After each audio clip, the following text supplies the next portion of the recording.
नमस्कार, आप देख रहे हैं न्यूज 18 मध्य प्रदेश छत्तीसगढ़। मैं हूं अपर्णा मौजम। वक्त है 20 मिनट 20 खबर का, लेकिन शुरुआत कर रहे हैं बड़ी खबर के साथ। बड़ी खबर धार से आपको बता रहे हैं, जहां पिंजरे में कैद कर लिया गया है तेंदुआ। गांव वालों ने राहत की सांस ली। एक हफ्ते पहले ये तेंदुआ यहां दिखाई दिया था।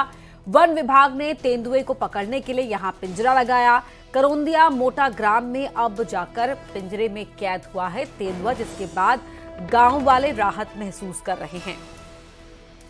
ये तस्वीर आप देख रहे हैं पिंजरे में कैद तेंदुए की, जो एक हफ्ते पहले यहां दिखना शुरू हुआ। गांव वाले दहशत में आ गए थे, लगातार यही प्रार्थना कर रहे थे कि जल्द से जल्द पकड़ा जाए, और इसके लिए वन विभाग ने यहां पर पिंजरा भी लगाया था। अब जाकर पिंजरे के अंदर कैद हुआ है तेंदुआ। नवीन मेहर हमारे संवाददाता धार से फोन लाइन पर जुड़ रहे हैं हमारे साथ। नवीन, किस तरह से पिंजरे में कैद किया गया तेंदुए को बताएं, और अब आगे क्या करेगा वन विभाग? जी हाँ, बिल्कुल बताना चाहूंगा कि हमनोद वन क्षेत्र के जो है ग्राम करौंदिया के जंगल में जो है पिंजरा लगाया गया था। करीब एक हफ्ते पहले जो है यहाँ पर जो है तेंदुआ देखा गया था, जिसकी शिकायत ग्रामीणों ने वन विभाग की टीम को की थी। और इसके बाद जो है वन विभाग की टीम ने तुरंत जो है इस इलाके में करीब 7 पिंजरे जो है वो लगाए थे। कुछ पिंजरे जो है किसानों के खेतों में लगाए गए थे, वहीं 2-3 पिंजरे जो है वो जंगल में भी लगाए गए थे। तो ये जो आज सुबह सुबह जो है ये एक तेंदुआ जो है इस पिंजरे में कैद हो गया है, और जिसके बाद में ग्रामीणों ने जो है बड़ी राहत की सांस ली है। वहीं जो है वन विभाग का अमला जो है इस तेंदुओं को सुरक्षित स्थान पर छोड़ने की बात कह रहा है। जी, बहुत शुक्रिया आपका इस जानकारी के लिए। और आइए अब देखते हैं 20 मिनट 20 खबर।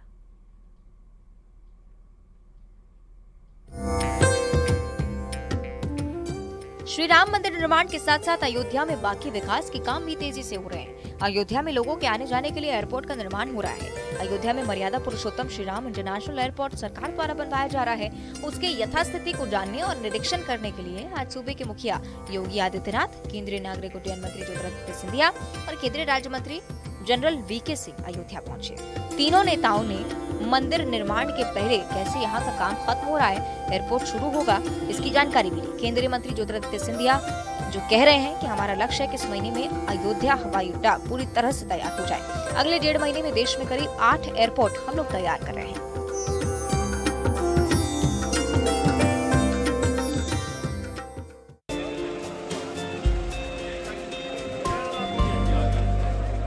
बीजेपी के राष्ट्रीय अध्यक्ष जेपी नड्डा 63 साल के हो चुके हैं। 2 दिसंबर को अपना जन्मदिन मना रहे हैं और इस खास मौके पर मुरैना के शनिचरा मंदिर में दर्शन कर आशीर्वाद उन्होंने लिया है। इस दौरान उनके साथ उनकी पत्नी दिखी हैं।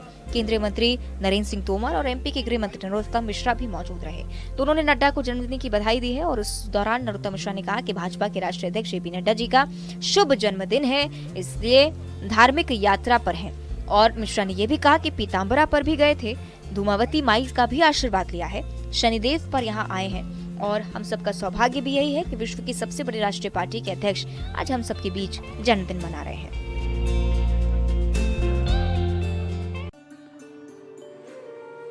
तीन दिसंबर का दिन 5 राज्यों के लिए काफी अहम है।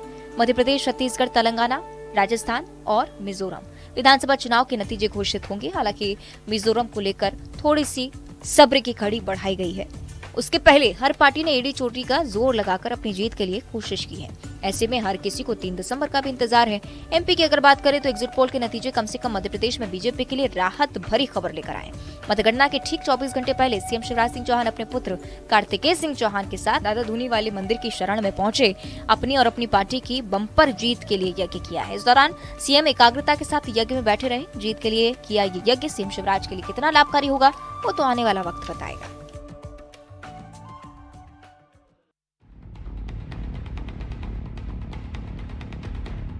सड़क पर मची इस अफरा तफरी को देखकर आपको ये अंदाजा तो हो ही गया होगा कि यहाँ कोई बड़ा हादसा हुआ है। हर तरफ चीख पुकार, जिसे देखो वो मदद मांग रहा है। तस्वीरें आगर मालवा से हैं, जहाँ बस स्टैंड के पास स्थित एक लॉज में अचानक से आग लग गई। आग लगने से न सिर्फ लॉज में बल्कि आसपास के इलाके में अफरा तफरी मच गई। जैसे ही आग लगी, लॉज में मौजूद लोग इधर उधर भागते हुए मदद के लिए पुकारने लगे। जानकारी के अनुसार लॉज में आग शॉर्ट सर्किट के कारण लगी थी, जिससे लोग डर गए और यहाँ वहाँ भागने लगे। आसपास के लोगों ने आग को बढ़ता देख तुरंत अग्निशमन विभाग में जानकारी दी, खुद भी आग को बुझाने में जुट गए। हालांकि हादसे में कोई जनहानि नहीं हुई है। फायर ब्रिगेड ने मौके पर पहुंचकर आग पर काबू पा लिया है। बता दें कि लॉज में रुके लोगों को भी सुरक्षित निकाला गया।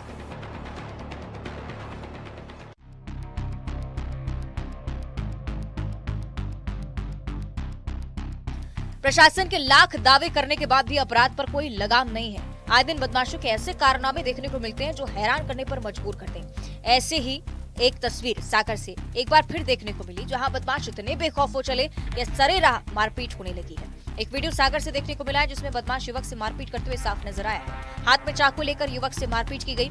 आप देख सकते हैं कि वीडियो में 3-4 युवक एक व्यक्ति को जमकर पीट रहे हैं। एक युवक हाथ में चाकू लेकर दूसरे को धमका रहा है। युवक की पिटाई किस कारण से की गई, फिलहाल इसकी जानकारी सामने नहीं आ पाई है, लेकिन सोशल मीडिया पर वीडियो वायरल हो गया है। इस वीडियो के सामने आने के बाद पुलिस व्यवस्था पर एक बार फिर से सवाल खड़े हो रहे हैं। वीडियो सागर के जिला जेल और गोपालगंज थाना क्षेत्र के पास का बताया जा रहा है।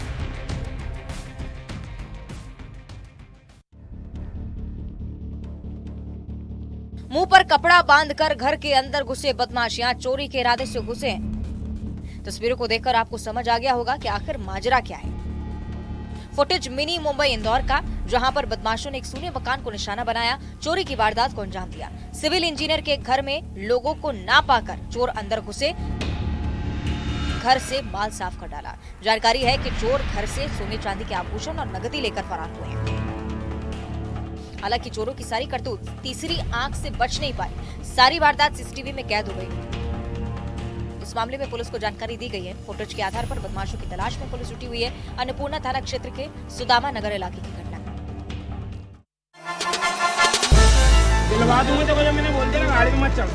अगर नजारा देखकर आपको लग रहा है कि कोई गहमा गहमी वाली बात है तो जरा रुक जाइए, क्योंकि यहाँ कोई लड़ाई वाली बात नहीं है, थोड़ा सा ड्रामा चल रहा है। खंडवा शहर में एक वेंडर सड़क पर उस समय पसर गया जब उससे उसका तराजू ले लिया गया। एक तराजू के लिए वेंडर ने इतनी मेहनत की कि आखिरकार उसके आगे प्रशासन को झुकना ही पड़ा, तराजू वापस करना ही पड़ा। दरअसल हुआ कुछ ऐसा कि नगर निगम की टीम ने एक स्ट्रीट वेंडर का तराजू किन्हीं कारणों की वजह से जब्त कर लिया था। अब क्योंकि वेंडर को उसका तराजू वापस चाहिए था, इस वजह से वो नगर निगम की गाड़ी के सामने ही बैठ गया। तब तक नहीं माना जब तक उसका तराजू से मुड़ गया। वेंडर की जिद के आगे प्रशासन ने हार मान ली। आखिरकार उसे तराजू वापस किया। दिलवा दूंगा तो भैया मैंने बोल दिया ना, गाड़ी में मत चढ़, मैं तो खुद दिलवा दूंगा। मत चढ़, दिलवा दूंगा, मैं तो अभी दिलवा दूंगा। अभी बहुत सारे कांटे पड़े। हाँ मैं दिलवा दूंगा, उतर गाड़ी के नीचे।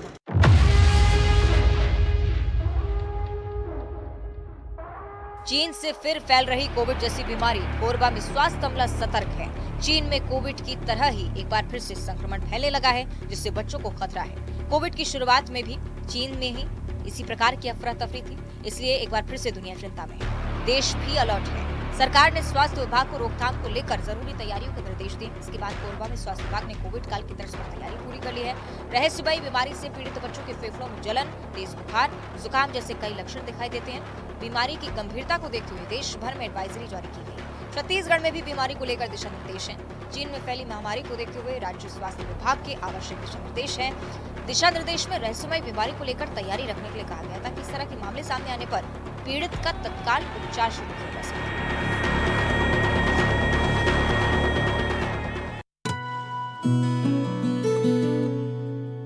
सतपुड़ा की पर्वत श्रृंखला के बीच बसे बैतूल में वन्य जीव के लिए अनुकूल माहौल है। यही कारण है कि दुर्लभ प्रजाति के बार नाउल ने बच्चों को जन्म देने के लिए बैतूल शहर के मोती वार्ड में एक पुराना मकान चुना।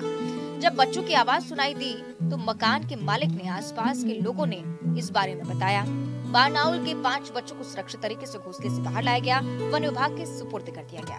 दक्षिण वन मंडल के डीएफओ ये बता रहे हैं कि बैतूल के मोती वार्ड में निवास करने वाले प्रकाश ठाकुर के मकान में उल्लू के बच्चे मौजूद थे।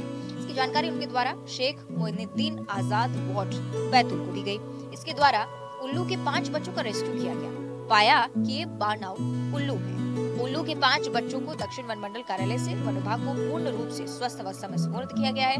मौका स्थल पर पंचनामा भी बनवाया गया।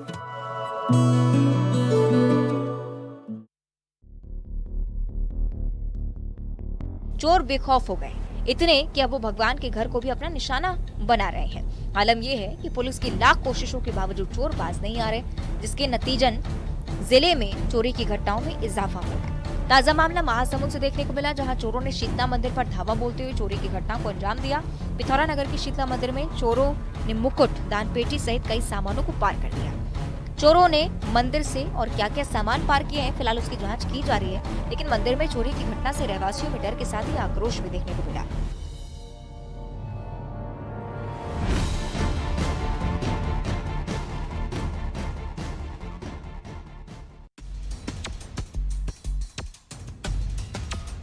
स्कूल से घर वापस आ रही नाबालिग छात्रा के साथ आरोपी ने दुष्कर्म की घटना को अंजाम दिया।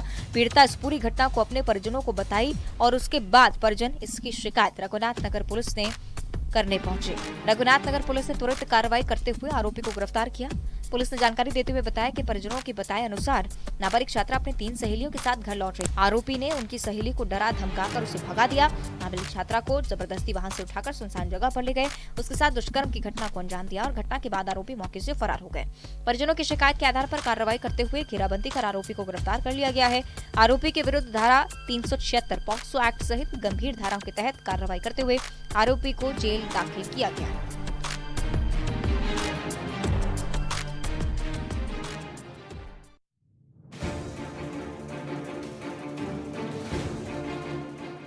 बलरामपुर में हाथियों का उत्पात अब लोगों की जिंदगी पर भारी पड़ने लगा है। पहले हाथी घरों और फसलों को नुकसान पहुंचा रहे थे, लेकिन अब वो इंसानों को भी नुकसान पहुंचा रहे हैं। शंकरगढ़ थाना क्षेत्र के परसा डोढ़ी में हाथी के हमले में बुजुर्ग की मौत हो गई। खेत की रखवाली के दौरान बुजुर्ग पर हमला हुआ और बुजुर्ग ने दम तोड़ दिया। इससे पहले कि बुजुर्ग जान बचाकर भाग पाता, हाथी ने उसे बुरी तरह से रौंद डाला। बुजुर्ग की मौत से परिजनों में आक्रोश है। बता दें कि 1 हफ्ते में हाथी के हमले में 3 लोगों की मौत हो चुकी है। हाथियों के आतंक से ग्रामीणों में दहशत का माहौल है।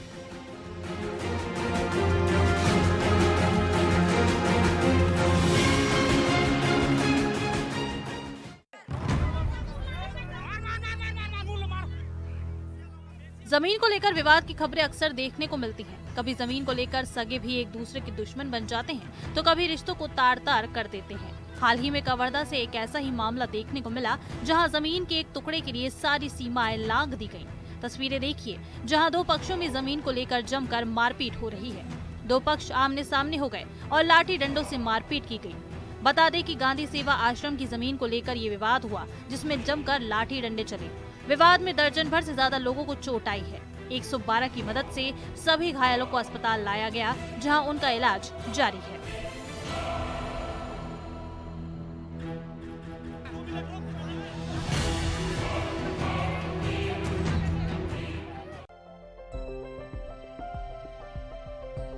प्रतिभा, सुविधाओं और संसाधनों की मोहताज नहीं होती। बिना संसाधन भी लोग कैसे अपनी पहचान बनाते, सफलता पाते हैं, सीधी जिले के सौम्य पांडे ने कर दिखाया, जो भारतीय जूनियर क्रिकेट टीम के उप कप्तान बनाए गए, जिससे विंध्य क्षेत्र ही नहीं समूचे मध्य प्रदेश का नाम रोशन किया है। दिसंबर माह में दुबई में खेले जाने वाले एशिया कप में भारत का प्रतिनिधित्व करेंगे। सौम्य की माने तो मेहनत और लगन से असंभव को भी संभव बनाया जा सकता है। उनके उप कप्तान बनाए जाने के बाद जिले में खुशी की लहर भी है। क्रिकेट प्रेमी और क्रिकेट खिलाड़ी इस जिले की ही नहीं बल्कि पूरे प्रदेश की उपलब्धि बता रहे हैं। उक्त टीम में मध्य प्रदेश के सीधी जिले के भरतपुर निवासी सौम्य पांडे को अवसर मिला है। दिसंबर में दुबई में खेले जाने वाले एशिया कप में भारत का प्रतिनिधित्व करते नजर आएंगे। भारतीय क्रिकेट टीम में ईश्वर पांडे, कुलदीप सिंह के बाद सौम्य पांडे ही एक ऐसे क्रिकेट खिलाड़ी बने हैं जिन्हें देश के लिए खेलने का अवसर मिला है। बीसीसीआई द्वारा शनिवार को 15 सदस्यीय अंडर 19 क्रिकेट टीम की घोषणा की गई, जिसमें उन्हें उप कप्तान बनाया गया और अब इसके बाद उनके परिवार में खुशियों की लहर है और प्रदेश को सौम्य पर गर्व है।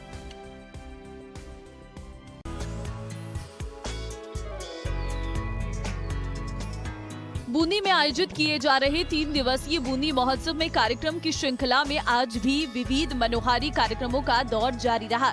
इस दौरान सुखमहल में सूरमई प्राकृतिक छटा के बीच देसी विदेशी पावनों की देशी व्यंजनों से मनुहार की गई। इस दौरान सार्वजनिक निर्माण विभाग के अधीक्षण अभियंता, मुख्य जिला शिक्षा अधिकारी, सहायक निदेशक सहित जिला प्रशासन के अन्य अधिकारियों और गणमान्य नागरिकों ने मेहमानों की खातिरदारी की और उन्हें हाड़ौती के पसंदीदा व्यंजन कप्त बाफले परोसकर सत्कार किया। कार्यक्रम में संस्कृति संस्था की ओर से महिला पुरुष पावनों को रोली अक्षत का तिलक लगाकर, रक्षा सूत्र बांधकर, साफे बांधने के साथ महिलाओं को बूंदी का प्रसिद्ध चूड़ा पहनाकर मेहंदी लगाई गई। देसी मेहमान इस मान मनुहार से बहुत अभिभूत नजर आए और इस आयोजन की सराहना करते रहे। कार्यक्रम में लोक कलाकारों ने कच्ची घोड़ी नृत्य और अन्य नृत्य गीतों से समा बांधा। विदेशी सैलानी लोक कलाकारों के साथ थिरकते दिखे।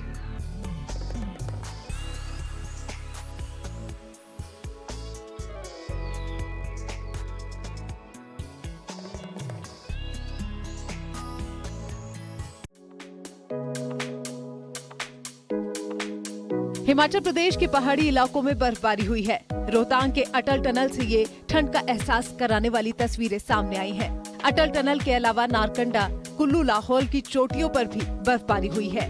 वहीं राजधानी शिमला में बारिश हुई है। गुरुवार को बारिश और बर्फबारी होने से तापमान में 5 डिग्री की कमी आई है। प्रदेश भर में शीतलहर पड़ रही है और ठंड अभी से ही इम्तिहान लेने लगी है। 25 नवम्बर तक सैलानी रोहतांग का दीदार कर सके, लेकिन अब स्नोफॉल के बाद से ही रोहतांग बंद है। रोहतांग के साउथ पोर्टल, धुंधी और इसके आसपास के इलाकों में करीब 4 इंच बर्फबारी हुई है। चंद्रा घाटी और सिस्सू में भी बर्फ पड़ी है। बर्फबारी की वजह से कई रास्तों को आवाजाही के लिए बंद कर दिया गया है। हिमाचल प्रदेश के लाहौल स्पीति में भी ताजा बर्फबारी हुई है और पूरी घाटी सफेद चांदी से ढकी हुई है। लाहौल स्पीति के कोसकर इलाके में सड़क, पेड़, घर सभी बर्फ के आगोश में है।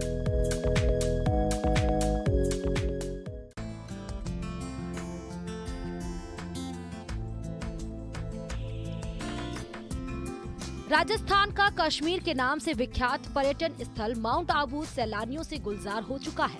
वातावरण में घुली ठंडक के बाद माउंट आबू में आने वाला पर्यटक खूबसूरत वादियों में भ्रमण कर अपने आप में खुश नजर आ रहे हैं। गुलाबी सर्दी का लुत्फ उठाने के लिए सैलानी भी अपना स्टे बढ़ा रहे हैं। पर्यटन स्थलों के साथ ही तमाम बाजारों में भी पर्यटकों की अच्छी खासी चहल पहल देखने को मिल रही है, जिससे स्थानीय कारोबारियों के चेहरे खिल उठे हैं। माउंट आबू आबू रोड मार्ग से लेकर गुरु शिखर तक सड़क के दोनों ओर जगह जगह पहाड़ियों से बहते झरने पर्यटकों के आकर्षण का केंद्र बने हुए हैं। यहाँ सुबह धुंध और रात को ठंडक बनी है। ऐतिहासिक नक्की झील धुंध के आगोश में लिपटी हुई नजर आ रही है। इन सब के बीच पर्यटक यहाँ बोटिंग का मजा लेने से भी पीछे नहीं हट रहे हैं। बीकानेर कृषि मंडी में इस समय मूंगफली की अच्छी आवक हो रही है। वहीं मूंगफली के भाव अच्छे मिलने से किसानों के चेहरे पर रौनक नजर आ रही है। अच्छी आवक के चलते अनाज मंडी में भी मूंगफली के भाव समर्थन मूल्य से तेजी देखने को मिल रही है।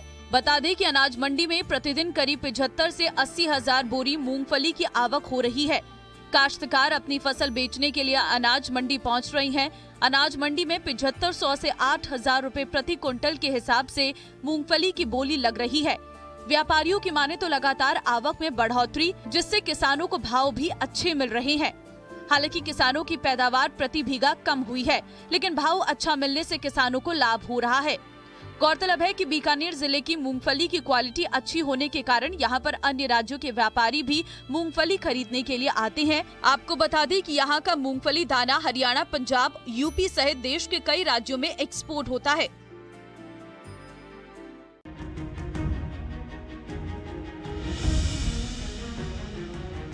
आम इंसान अपनी पूरी जिंदगी में एक घर बनवाना चाहता है और फिर उसका सपना होता है कि एक गाड़ी खरीदी जाए। एक आम आदमी किश्तों के सहारे अपनी गाड़ी का सपना पूरा करता है और फिर EMI पूरी करके गाड़ी को अपना बनाता है। लेकिन अपने ही समाज में कुछ ऐसे लोग भी हैं जो गाड़ी से अधिक गाड़ी पर इस्तेमाल होने वाले नंबरों को तवज्जो देता है। कहते हैं शौक बड़ी चीज है और इसी शौक को पूरा करने के लिए कुछ लोग गाड़ी से अधिक नंबरों पर खर्च कर देते हैं। जयपुर झालाना RTO की अक्टूबर और नवंबर की रिपोर्ट ये कहती है कि 18 अक्टूबर से लेकर 22 नवंबर तक लोगों ने वाहनों के नंबरों पर लगभग 20 लाख रुपए से अधिक खर्च किए। ये कीमत केवल वाहन मालिकों ने वाहनों के VIP नंबरों के लिए चुकाई है। बता दें कि 22 नवंबर को बिके एक नंबर 0001 की कीमत 5,05,000 रुपए थी। RTO में पसंदीदा नंबर लेने के लिए ऑनलाइन प्रक्रिया है। परिवहन विभाग ने VIP नंबर की रेट फिक्स की हुई है और ऑनलाइन वो नंबर मांगने पर फिक्स कीमत चुकानी होती है। लेकिन उसी नंबर की बोली कोई दूसरा वाहन मालिक ऑनलाइन लगा देता है तो फिर वो नंबर उसी को मिलता है जो अधिक पैसे चुकाता है। आपको बता दें कि पिछले साल को मिलाकर वर्तमान नवंबर महीने तक के आंकड़ों को जोड़ा जाए तो लोगों ने शौक की कीमत करोड़ों में चुकाई है।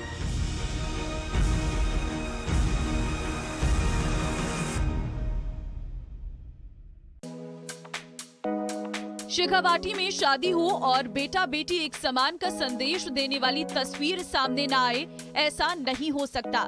बेटियों को बराबर का दर्जा देने में हमेशा अग्रणीय रहने वाला शहर झुंझुनू, जहां की बेटी का एक बार फिर सपना पूरा हुआ है। ये बेटी है सुल्ताना कस्बे की रिया कंवर, जिसको सपने पूरा करने में परिवार ने हमेशा साथ दिया। और अब जब रिया का सपना था कि वो शादी के वक्त बेटों की तरह घोड़ी पर बैठे, तो ये सपना भी पूरा हो गया है। रिया की जब बिंदौरी निकाली गई तो डीजे पर परिवार के सदस्य भी अपने आप को रोक नहीं पाए। सभी ने जमकर डांस किया तो घोड़ी पर बैठी रिया ने भी ठुमके लगाई। रिया ने कहा कि बचपन से लेकर आज तक मेरे परिवार ने मेरे हर सपने में न केवल मेरा साथ दिया है, बल्कि उसे पूरा भी करवाया है। आज बेटियां किसी भी क्षेत्र में पीछे नहीं है। झुंझुनू समेत शेखावाटी में बेटियों की बिंदौरी से पूरा देश जान गया है कि शेखावाटी में बेटा बेटी एक समान अब हर परिवार के लिए सम्मान की बात है। बेटी को घोड़ी पर बिंदौरी निकालने पर कृपाल सिंह ने बताया कि शिक्षित समाज में बेटा और बेटी एक समान है। उन्होंने कहा कि आज के वर्तमान समय में बेटा और बेटी में कोई फर्क नहीं होना चाहिए, विशेषकर झुंझुनू जिले में जहां लाखों लोगों ने बेटी बचाओ बेटी पढ़ाओ की शपथ ली हो, वहां पर बेटी की घोड़ी पर बिंदौरी निकालना सबसे बड़ा कार्य है।